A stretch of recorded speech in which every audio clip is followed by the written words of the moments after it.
école de football yi Cheikh Tidiane moom nga indi tey ak sa invité ñu bàyyi da nga dox. voilà jërëjëf maa ngi sant Alpha Dabo.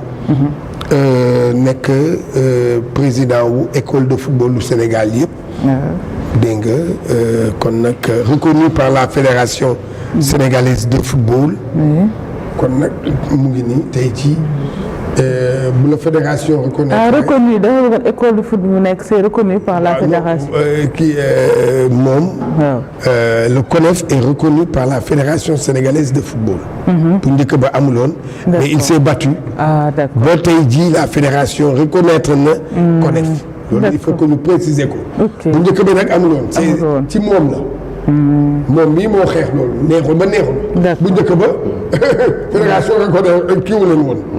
bon ba tax na tey jii nag li ñuy def rek dina moom mooy toog waxtaan ak moom ci école de football yi. Alpha Dabo na nga def. oui maa ngi lay ziar Cheikh. yaa ngi si jaar. alhamdulilah ça va. oui merci. na nga def. Alpha. tey bu ma la doon laaj tey lan mooy maanaam ñaxtu ñi yore école de football lan mooy seen ñaxtu lan nga may wax. voilà encore Cheikh merci di wax ne toujours dañuy jox benn opportunité ñu mën a waxtaanee li feebaru école de football. alors am na nag lu ci ëpp solo réussir nañ ko comme vous l'avez dit mais jàpp naa ne effectivement benn nit mënut a xeex lu toll nii effectivement c'est un groupe de gens yoo xam ne dañu gënoon projet bi ñu ànd ko effectivement ak ensemble ba vraiment éveiller ou attirer l'attention des fédéraux ñoom it aussi ñu amoon volonté bi pour que cette structure soit reconnue. Reconnaissance bi nag effectivement moo ñuy permettre pour ñu leeralal soxna si tuuti les écoles de football une à une mënuñ leen reconnaître mais on a reconnu le groupement l'association des écoles de football comme groupement affinitaire au niveau de la fédération sénégalaise de football comme ONCAV comme yeneen groupement yi parce qu'aujourd'hui les ASC de nawetaan mënuñ leen reconnaître benn par benn donc c'est un peu ça la reconnaissance. D'accord.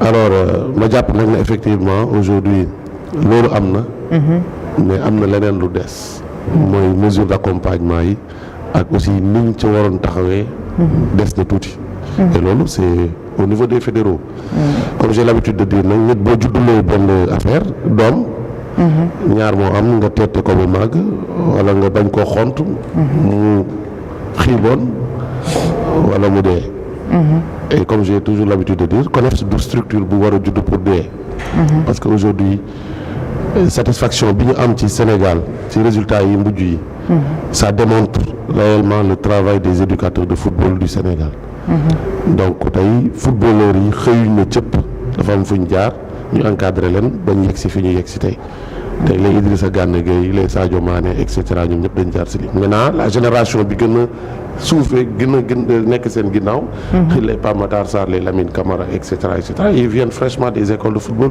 jaar ci académie yi alors li des nag mooy effectivement quand je parle de mesures d'accompagnement loolu mooy problème mu école de football yi mooy la reconnaissance bi war ak suivi ak encadrement bi nga xamante ni mooy permettre éducateur de football bi gis boppam ci métier bi mu nekk def parce que éducateur de football c'est un métier et aujourd'hui état bi am na ci wàll naturellement les fédéraux am nañ ci wàll bi ci état bi am comme je dis man mii tey toog fii di wax ak yéen la structure que je dirige c'est 1294 écoles de football admettons que école de football bu nekk am 50 gamins ça c'est des centaines de milliers de jeunes yoo xam ne ñun dañu am ay influence ci xale yooyu parce que le gamin si son père lui dit soo demul jàngi du ma la jox sa goûter wala du ma la jox sa argent de poche éducateur bi ne ko boo demul jàngi doo ñëw entraînement éducateur bi lay gën a déglu donc le rôle que l'éducateur joue aujourd'hui il faut que état du Sénégal gën ko xam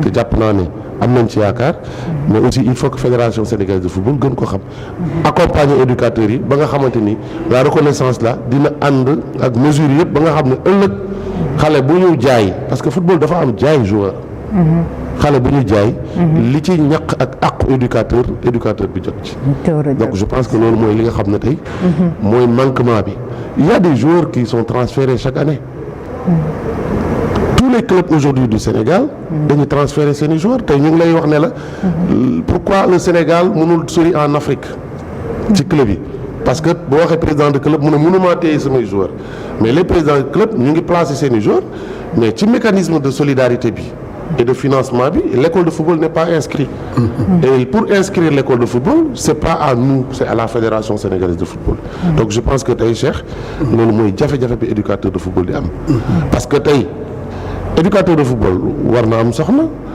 war na téye këram war na am téye njabootam war na inscrire ay doomam war na lu bëri mais éducateur de football aussi bu bàyyee benn xale mu dem génération foot Jambar Dakar Sacré-Cœur Jaraaf Port Autonome ou et cetera Saloum mais éducateur de football amaat na beneen masse beneen génération bu nekk ci loxoom mais avec quel moyen la leen war a gérer on ne reçoit pas de subventions conséquentes pour les écoles de football ni par les autorités locales ni par l'État du Sénégal et ni par la Fédération sénégalaise de football donc l'école de football vit qu'avec la passion d'abord et la volonté de l'éducateur de football. waaw léegi dañuy des ci foofu parce que foofu laal nga fu am solo dëgg la parce que tey jii par A ou B Sadio Mané jaar na ci école de football Gana Gueye jaar na ci école de football Ismaïla Sarr jaar na ci école de football ñi ngay gis ñëpp jaar nañ ci école de football kon nag tey jii lan moo tax club yi ñoo ci am dara école de football bi du ci am dara. mais si ñoom la commencé. est-ce que tamit problème bi nekkul tamit ci club yi le club ou bien l'académie ou bien centre de formation bi ñëw ci école de kii parce que je donne un cas on a joxe benn cas j'oublie le nom du gosse avec Dakar Sacré-Cœur booy bi dama koy fàtte mais tey jii il a été formé à Rufisque école de football de Pape Bouba Diop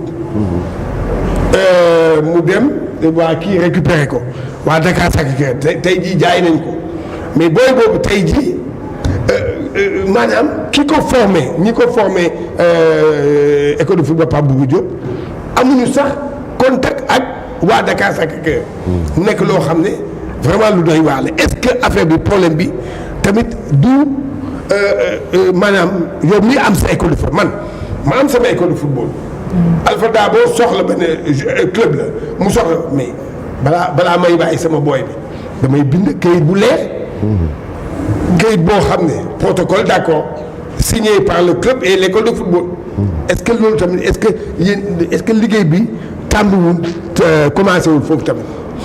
oui effectivement mais xam nga aujourd'hui le football dafa xaw a jege làmb quand je dis jege làmb mooy c'est des pratiques yoo xamante ni c'est des disciplines yoo xam ne nit ñi bëgguñu woon seen doom yi dem ci. mais tey nit du hésiter ñaari yoon pour doomam nekk footballeur. tey ñun on reçoit des appels sama doonaa bëgg mu dugg école football bu njëkk ba éducateur de football moo doon daw ci ginnaaw xale. daw ci ginnaaw parents pour convaincre la pour indi sa doom ci école football. mais aujourd'hui le football dafa am benn mutation am benn changement boo xamante ni c'est les parents qui courent derrière. aujourd'hui tu as ton gamin dans ton école de football papa ju xamul xale bi am na qualité amul qualité yow nga développer ay qualité yooyu ci xale bi suba beneen académie gis ko wala beneen club gis ko mais parents bi bu xasee ba am contact ak moom yow pare nga ci. donc aujourd'hui c'est les parents aussi ñoo joué wul le jeu parce que bu amee parent bu honnête sa doom ñu nga dénk ko nit bu buntu feeñee yow parent bi war nga mën a am ngor gu toll nii nga ne wax leen ak diw ça c'est de un. deuxièmement les clubs yi xam nañ ne ñun ñoo leen di fournir les joueurs mais le club bu fekkee ne dafa doxalee noo xamante ni arrangé wul école de football yi aussi dañu obligé xool fi seen intérêt nekk. je donne l'exemple du président Madi Touré que je salue au passage. génération foot. Madi Touré du fédération moo ko obligé du ñun ñoo ko obligé mais moom moo toog ñu waxtaanee ko man ak moom je lui dis président école de football yi sonn nañ bëgg naa ñu jàppale mu ne ma man j'ai un projet je vais le défendre au niveau de FC Metz muy partenaire am mu dem défendre projet bi Metz accepté ko mooy xale bu mu jógee ci bi yow bu signé Metz tu as 15 millions de francs CFA et ça man mii di président CONEF maa séddale 162 millions aux écoles de football et ça c'est un plaisir pour man de voir des éducateurs de football yoo xam ne amaana ci métier éducateur de football mënoon nañoo dund ba tey duñu gis 1 million. mais tey nga gis ay nit ñu jox leen 10 millions ñi ñu jox leen 15 millions ñi ñu jox leen 5 millions. je pense que loolu c'est un exemple à suivre par les autres présidents de club.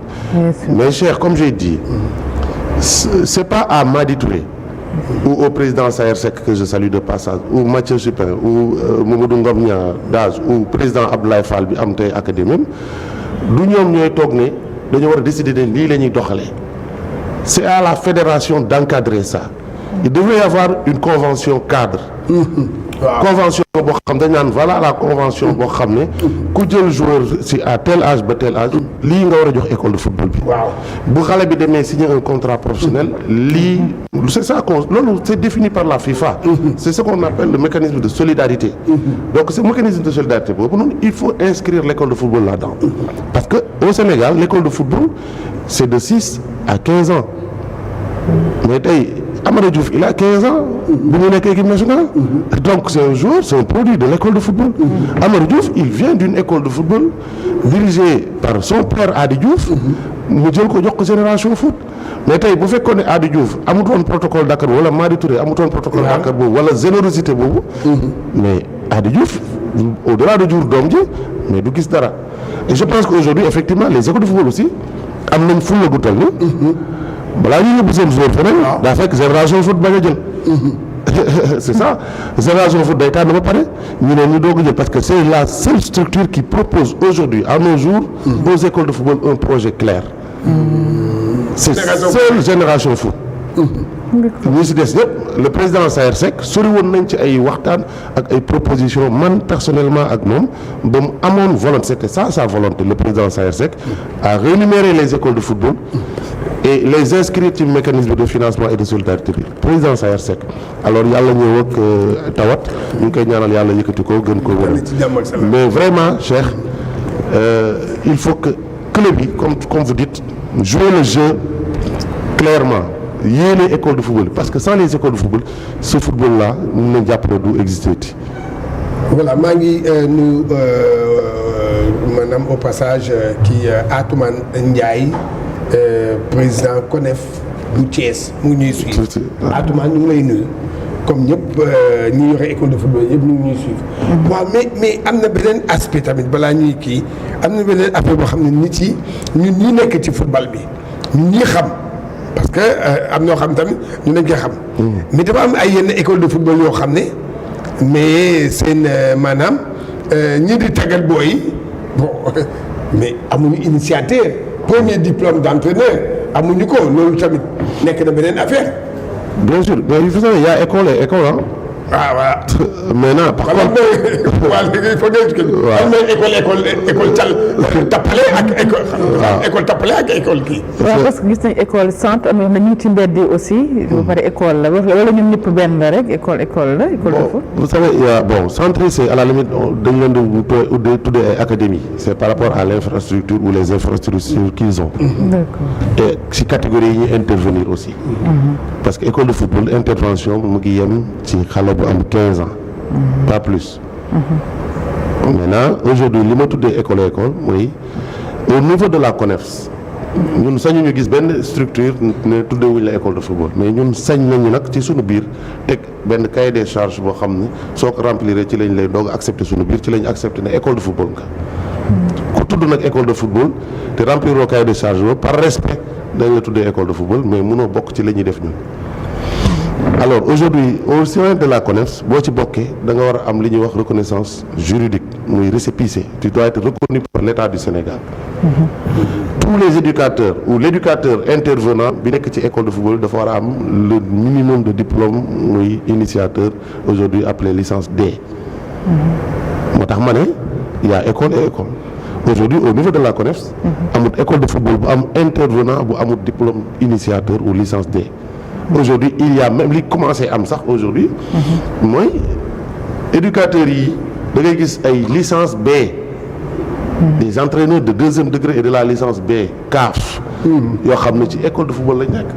je prends mon exemple moi je suis titulaire de la licence B CAF mais j'ai pris une option claire je suis dans l'école de football Il y en a d'autres, les Pape Ibrahima Thiam, il y en a les Mamadou Thiam, aujourd'hui Boubacar Mané Arfan, Tchalan, il y en a beaucoup. Ils interviennent dans la petite catégorie et c'est des cadres aujourd'hui du football. Donc je pense que c'est une question de nous régler avec la CONEF. Première année, on a dit on était dans la massification, dajale, mais bi ñu demee ba dajale nag ba ñëpp gis intérêt bi. ñu ne attends léegi nag voilà les conditions pour être membre. mais malgré tout am na ñeneen ñoo xam ne dugguñu ci rang bi respecté wuñu critères yi léegi loolu léegi yéen mais ñooñu tamit attention il faut on va pas les laisser comme ça soit il faut les forcer pour ñu dugg ci rang bi wala ñu disparaître parce que xam nga tam jël sa doom di koy jox sànq école de football boo xam ne amul kayit dégg nga ñi koy entraîner kiiwul te beneen affaire bi tamit ma ñambaasaale ko ci mooy que est-ce que le CONEF day wàcc sur le terrain pour vérifier école de football bi est-ce que moom nu muy entraîner fan lay entraîner yan ban lay entraîner ay nii nangam yooyu est-ce que loolu tam yéen a ngi koy def. xam nga CONEF moom dafa mooy gérer école de football bi dafa ci gën a suufee parce qu'aujourd'hui on a mis en place la structure ak ay membres ay comment ça s'appelle encore ay démembrement la CONEF existe au niveau de la commune la commencé muy COSEF coordination communale coordination départementale coordination régionale ma ciy nuyu le président Atoumane qui est le président de la COREF de Thiès, la région de Thiès, chargé de la communication au niveau de la CONEF, au niveau national. Alors aujourd'hui, li am mooy école de football ñun ñoo koy organiser au niveau des communes. Donc am nañu suñu bët par le président de la coordination communale. On a un bureau communal. Pour certaines localités, on a au niveau régional, au niveau départemental, la coordination elle est là-bas, représentée par le président de la CODEF, mais qui a aussi ces zones. Ça veut dire que école de football on l'a à l'œil. Maintenant Cheikh beneen groupe bi dernier recensement bi fii ñu tolloon on avait 47 écoles de football yoo xam ne ñoo nangu doon formalisé wu. Alors pour man benn école de football bu formalisé wu rek pour man baaxul mais 47 écoles de football aussi sur 1294 pour man à la limite c'est rien tout. Maintenant c'est aux parents ñooy xam soo amee sa doom nga gis lii c'est formel gis lii c'est pas formel du dem. Aujourd'hui pour def benn digression bu ndaw aujourd'hui activités yi CONEF di organiser yëpp c'est encadré par la direction technique nationale waaw léegi bu fekkee activités yooyu ñuy def te yow sa doom nekk ci école foofu loo xam ne bokkul ci li CONEF di def mais kañ la ñuy gis sa doom ak fu ñu koy gisee. Donc le parent il faut que les parents ibbi seen bët xool xam ne effectivement boo gisee li formel demal ci li formel li informel nga génne ci sa doom nga génne ci sa doom. Donc je pense que côté boobu moom loolu laa ci. mais est-ce que parents yi bu ñu inscrit tamit ñoom dinañ pare ne ñoom nekkuñ en règle formé duñ. naka la ko parent bi di xamee. waaw nu mu ko war a xamee que kii mu ngi en règle naka la koy xamee tamit. xam nga les jeunes. ku ci am sa doom te amut licence CONEF xamal ne formé lu. parce que xale dafa am fu ñu koy identifier. waaw. tu as ton enfant mënul ñëw ne la yaay papa damay am licence wala sama licence ak nii mais kooku fu ñu koy xàmmee.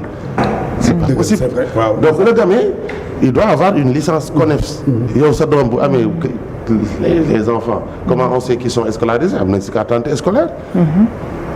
am nañu këyit. au-delà de yow yaa leen yóbbu mais tey si tu demandes à ce que nga am cette certificat de scolarité dañ la koy jox. Donc tey c'est comme ça ton fils ou ta fille parce que CONEF aussi dafay gérer des filles. mu ngi ci école de football mais nga ne attends éducateur bi ana sama licence su doom ma gis ko. voilà xam ne il est réellement en sécurité il est réellement qualifié. parce que xale bi bu amul licence CONEF. mënul dem ci académie fédérale. bu amul licence CONEF mënul dem équipe nationale U15. su amul licence CONEF il y a moins de chances que mu dugg Génération Foot ou Jambar ou Dakar Sacré-Cœur parce que aujourd'hui académie yooyu yëpp xam nañ ne li ñuy wut mu ngi ci CONEF donc il cherche plus à gauche à droite pour am les joueurs am les talents il les cherche au niveau de la CONEF donc ku bëgg sa doom avancé mais doo ko jël nag wax dëgg yàlla sànni ko ci mbedd mi quand même. voilà léegi dañu ñëw ci événement bi nga xam ne. dama jàpp ne que événement bi joxuñu ko gëddëm te tey jii bu ñuy xool footballu Sénégal tur yi ngeen di dégg yëpp ci école de football yi la ñuy jaar moom mooy seen événement bi ngeen di def moom ngeen di def mooy maanaam CONEF Cup phase nationale U15. waaw dama bëgg nga ñëw ci événement parce que dama ci bëgg ñu waxti bu baax. dafa am solo ci kii boobu defoon ngeen ko def naa bi mooy ban édition. deuxième édition daaw Diourbel la woon. Diourbel ngeen ko defoon année bii. Dakar fan ngeen koy defee. Dakar bon ñu ñëw ci événement boobu parce que c'est un événement man ki ma tient à cœur. voilà. voilà mais xam nga Cheikh d'abord ñun am nañ chance su jouer semaine de la jeunesse. waaw dëgg la. ñun am nañ chance su xam luy semaine de la jeunesse mais tey xale yi koo ci dajal ci mbedd mi boo ko laajee luy semaine de la jeunesse xamu ko alors ñun suñu audace on a voulu ci pàcc bi ñuy gérer ramener ça la semaine de la jeunesse ci suñu côté ci football.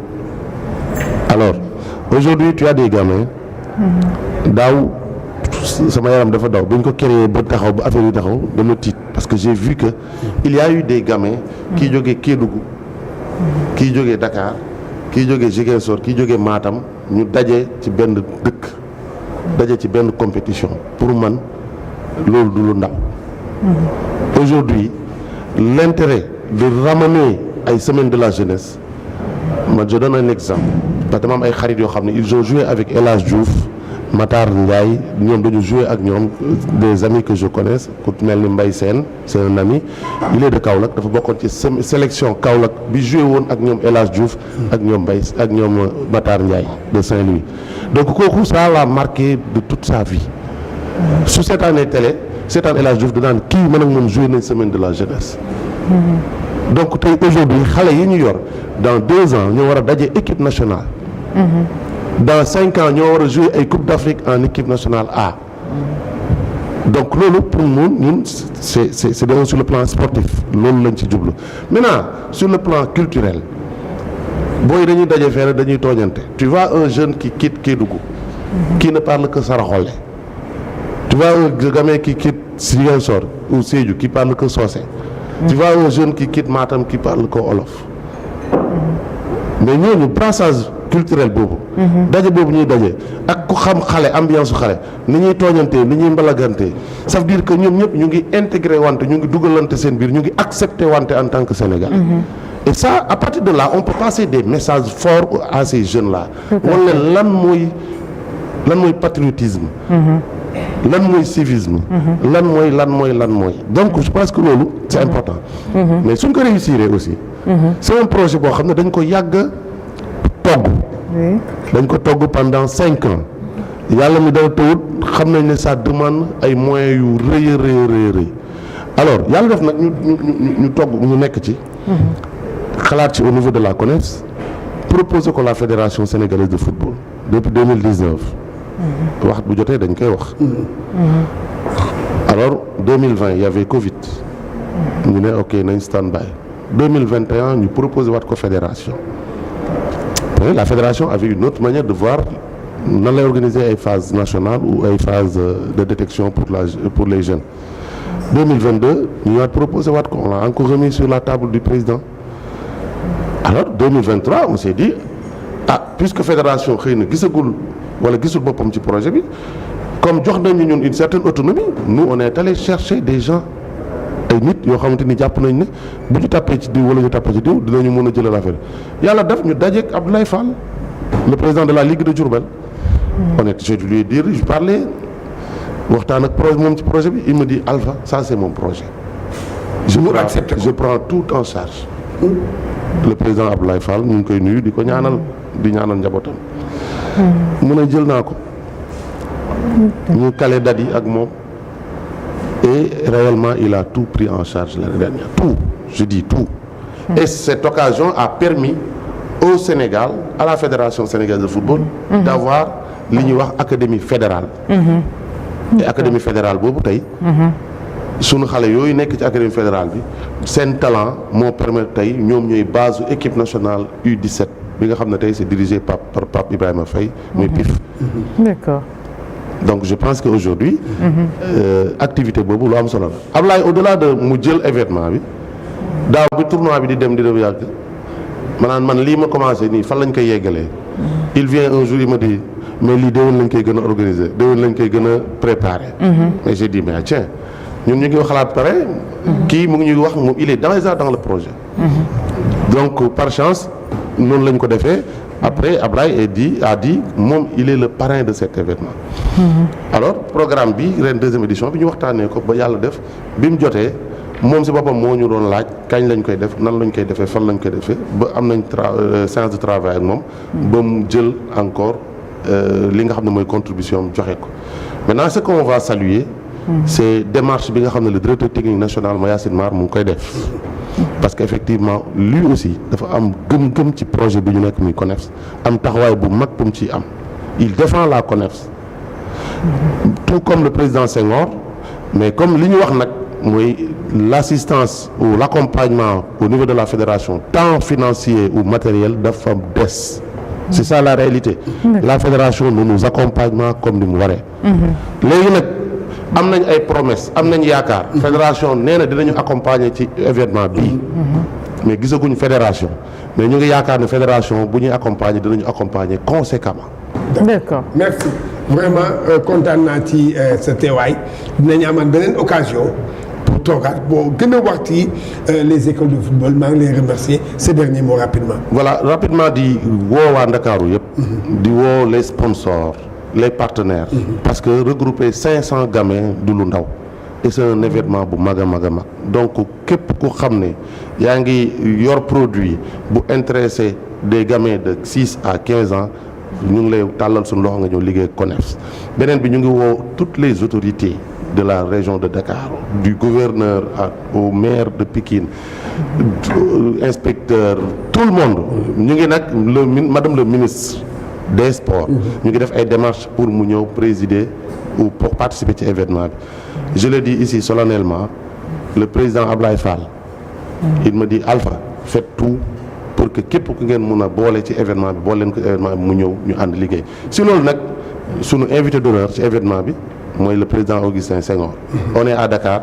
Président, on n'est pas à Tamba ni à Matam, on est à Dakar. Donc vraiment c'est dans le niveau C'est quand c'est le dimanche. Donc le tournoi c'est du 8 au 14. Donc à partir de demain, aujourd'hui les délégations vont arriver. D'accord. Et demain la compétition est de commencer matin et soir. D'accord. Et surtout Cheikh Ballenma, surtout xale yi ils auront l'occasion dañ leen di dëkkal arène nationale. xale ils vont découvrir arène nationale et inchallah finale coupe du Sénégal bi tous ces jeunes là ils vont découvrir samedi soir stade Abdoulaye Wade parce que dañ leen yóbbu avec nag l'entremise de la fédération sénégalaise de football. D'accord, merci. Merci bien. Jërëjëf. Voilà kon nag mu ngi noonu. Voilà merci beaucoup sa invité Alpha Dabo merci à vous Cheikh Tidiane Gomis ñu ñëw léegi dem ci beneen rubrique di war ci plateau. Transport na ñëw.